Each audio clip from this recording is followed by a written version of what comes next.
Hello, আসসালামু আলাইকুম প্রিয় এইচএসসি শিক্ষার্থীরা, তোমাদের সবাইকে শুভেচ্ছা জানাচ্ছি। আজকে তোমাদের ইংলিশ সেকেন্ড পেপারের স্পেশাল ফ্রেজ অ্যান্ড ওয়ার্ডসের একটা বোর্ড কোয়েশ্চেন সলিউশন করব। তো আজকের বোর্ডটা হচ্ছে বরিশাল বোর্ড 2017 সালের, এবং আমরা জানি যে আমাদের এই স্পেশাল ফ্রেজ অ্যান্ড ওয়ার্ডসের মধ্যে 10টা স্পেশাল ফ্রেজ এবং ওয়ার্ডস দেওয়া থাকে টেবিলের মধ্যে, এবং আমাদের এই 10টা সেন্টেন্স এ থেকে যে পর্যন্ত থাকে, যে ফ্রেজগুলো দেওয়া থাকে সেগুলো দিয়ে আমাদের এই শূন্যস্থানগুলো ভরাট করতে হয়। প্রতিটি সঠিক উত্তরের জন্য 0.5 করে 10টি প্রশ্নের মোট নম্বর হচ্ছে 5। চলো আমরা মূল প্রশ্নে চলে যাই। I met him 10 years ago। আমি তার সাথে 10 বছর আগে দেখা হয়েছিল। I can hardly recall his name. আমি তার নাম মনে করতে পারছি না। হার্ডলি বলতে এখানে কিন্তু পারছি না, হার্ডলিটাই কিন্তু নেগেটিভ অর্থ দেয়।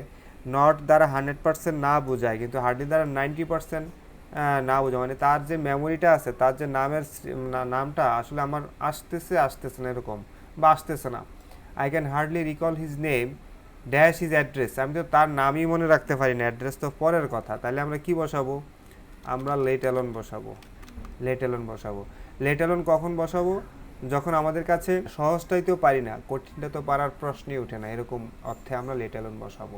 I can hardly read Arabic, let alone reciting the holy Quran. Dash has been many years since I saw him. অনেক বছর হয়ে গেছে তার সাথে যে আমার শেষ দেখা হয়েছে।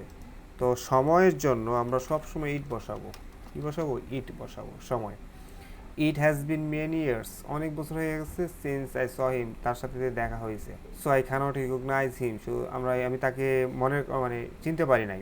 Don't behave dash you knew everything. মানে এমনভাবে আচরণ করবো না যে তুমি সব কিছু জানো, মানে এমন করবো না যে তুমি সব কিছু জানো, এরকম কথা বলবো না।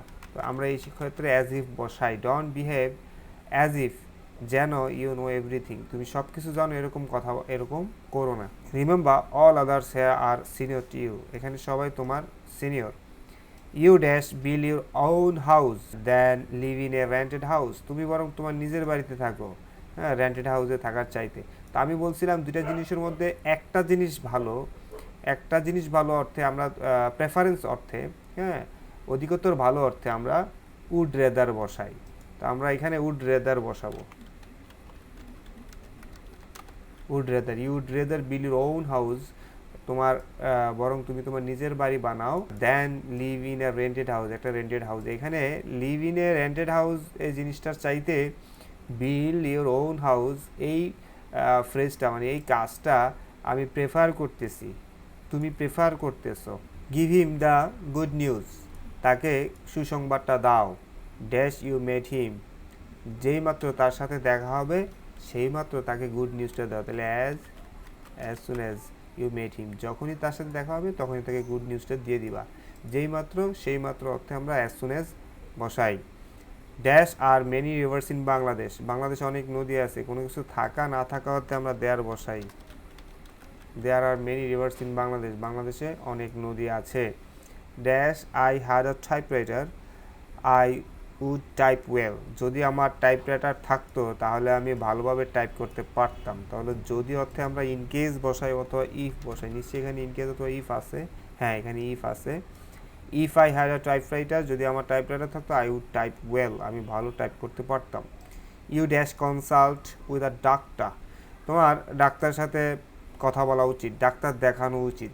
কনসাল্ট মানে সি এ ডাক্তার, তুমি একটা ডাক্তার দেখানো উচিত।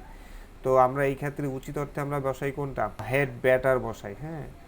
অথবা আমরা যদি এখানে হ্যাভ টু বসাই তাহলে কিন্তু নাম্বারটা পাওয়া যাবে। You have to consult with doctor. আমরা বরং রেদার আমরা হ্যাভ টুটাই বসাই। Save you have to consult, have to, have to, এই তিনটা দ্বারা বাধ্যবাধকতা বোঝায়, কোনো কিছু করার অব্লিগেশন বোঝায়, করতে হবে। You have to consult with doctor, তোমাকে ডাক্তারের সাথে পরামর্শ করতে হবে। The condition of your health may deteriorate, তোমার স্বাস্থ্যের অবস্থা মে ডিটেরিওরেট, খারাপ হতে পারে। ড্যাশ হি ড্যাশ, সে কেমন। হি ইজ ফ্রেন্ডলি, সে বন্ধুত্বপূর্ণ। And he can help you, সে তোমাকে সাহায্য করতে পারে। তো সে কেমন অর্থে হোয়াটস লাইক আমরা বসাবো। তো আমরা এখানে হোয়াটস বসাবো। হোয়াটস হি লাইক, সে কেমন। He is friendly, he can help you. Time is over, সময় শেষ। আই ড্যাশ গো নাও, তো কি হবে? I had better go now, আমি বরং এখন চলে যাই। I had better go now, আমি বরং এখন চলে যাই, আমার এখন যাওয়া উচিত। শুড অর্থে আমরা হ্যাড বেটার বসাই। প্রেফারেন্স মানে কি বলবো, প্রেফারেন্স না, উচিত অর্থে আমরা অ্যাডভাইস অর্থে, হ্যাঁ উপদেশ অর্থে আমরা উপদেশের জন্য আমি বলছি যে আমার জন্য এখন যাওয়াটাই ভালো হবে, এই অর্থে আমরা হ্যাড বেটার বসাইছি। প্রিয় শিক্ষার্থীরা, আশা করি ক্লাসটি তোমাদের ভালো লেগেছে। যদি তোমাদের আমার ক্লাস ভালো লাগে তাহলে আমার চ্যানেলটিকে লাইক করবে, শেয়ার করবে এবং সাবস্ক্রাইব করবে। সবাই ভালো থাকবে। আল্লাহ হাফিজ।